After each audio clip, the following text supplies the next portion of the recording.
উপস্থিত মিডিয়ার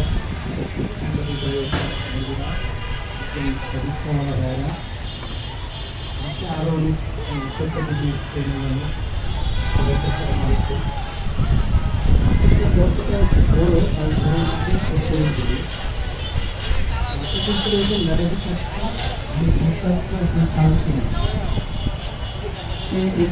পরীক্ষার্থী কারিগরের পরীক্ষা থাকতে পারে। তার পরীক্ষার রেজাল্ট ছিল, যেহেতু পরীক্ষাটি ছিল অর্ধেক, সেই ক্ষেত্রে পরীক্ষার রেজাল্ট ছিল 4.25। বিজ্ঞান শাখার ছাত্রী ছিল। সে নাফিসার অনেক বড়, বলতে গেলে অনেক সময় প্রয়োজন, তাই সবার হাতে সময় কম। গল্পটা ছোট করেই বলি। নাফিসা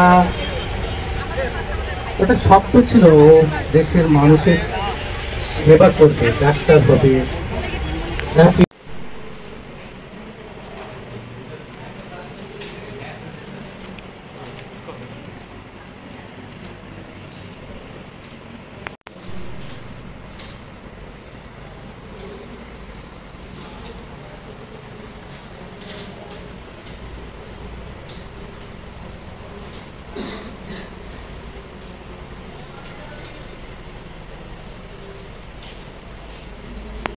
পরিচিত কে আছে গুলিস্তান? আমরা তো গুলিস্তানের দিকে কাজ করা।